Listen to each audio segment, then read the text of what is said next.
अशा या नाठाळ संजय राऊतांना आता महाराष्ट्रातील महिलांनीच वठणीवर आणण्याची गरज आहे. नीलमताईंच्या एका सत्यवचनामुळं असं मिरच्या झुंबल्यासारखं बोलणं म्हणजे 100 चूहे खाके बिल्ली हजको चली. नमस्कार. महाराष्ट्राच्या वैचारिकतेला लागलेली कीड म्हणजे संजय राऊत आहे.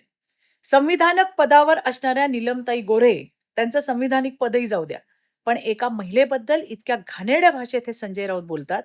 संजय राऊतांचा इतिहास आहे महिलांबद्दल अतिशय वाईट बोलणं, त्यांना अश्लील शिव्या देणं. त्यांची स्वप्ना पाटकर या महिलेला दिलेल्या अश्लील शिवीगाळीची क्लिप आजही समाज माध्यमांवर उपलब्ध आहे. अशा या नाठाळ संजय राऊतांना आता महाराष्ट्रातील महिलांनीच वठणीवर आणण्याची गरज आहे. धन्यवाद. जय हिंद, जय महाराष्ट्र. मातोश्रीची काळी बाजू नीलमताई गोऱ्हेंनी उजेडात आणली आणि बीएमसीचे टक्का पुरुष उद्धवजी ठाकरे आणि त्यांच्या चाटुकार चेले चापाट्यांना भलताच धक्का बसला. पण मी तर असं ऐकलंय की यांच्या दारासमोरची मर्सिडीज गाडी सोडा, पण आदूबाळाच्या खेळण्यातली बाबा गाडी सुद्धा बीएमसीच्या टक्क्यामधनच घेतली जात होती. हे खरं आहे का? मर्सिडीज गाडीच नव्हे तर नव्यानं बांधण्यात आलेल्या मातोश्री टूची माडी आणि मोठं मन नसताना सुद्धा ज्या मोठ्या काटाच्या साड्या नेसतात त्या वहिनीची रश्मी साडी सुद्धा अशी महिला आघाडीच्या कार्यकर्त्यांच्याकडनं घेतली जात होती. हे सगळं खरंय का? उद्धवजी, नारायण राणे साहेब म्हणतात की तुम्ही लेना बँक आहे, देना बँक नाही. राजसाहेब ठाकरे म्हणतात की तुम्हाला खोके नाही तर तुम्हाला कंटेनर लागतात.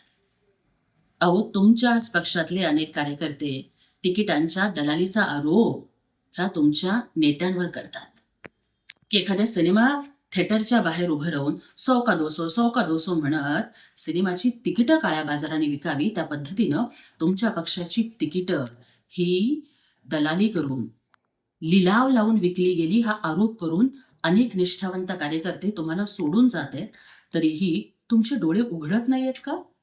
उद्धवजी, तुम्ही तुमची लेकरं ज्या करोडोंच्या महागड्या परदेशी बनावटींच्या गाड्या वापरता, ते नक्की कोणाच्या नावावरती आहे हे एकदा तरी तुम्ही महाराष्ट्राला सांगणार आहात का?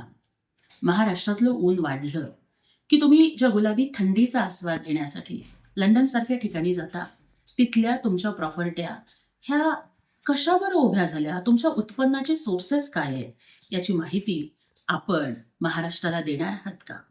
वयाच्या अवघ्या 28-32व्या वर्षी आदित्यजींच्या नावावरती जी करोडोंची प्रॉपर्टी आहे ती नक्की त्यांनी कुठे काबाड कष्ट करून जमवली याचा हिशोब तुम्ही कधीतरी जनतेला देणार आहात का?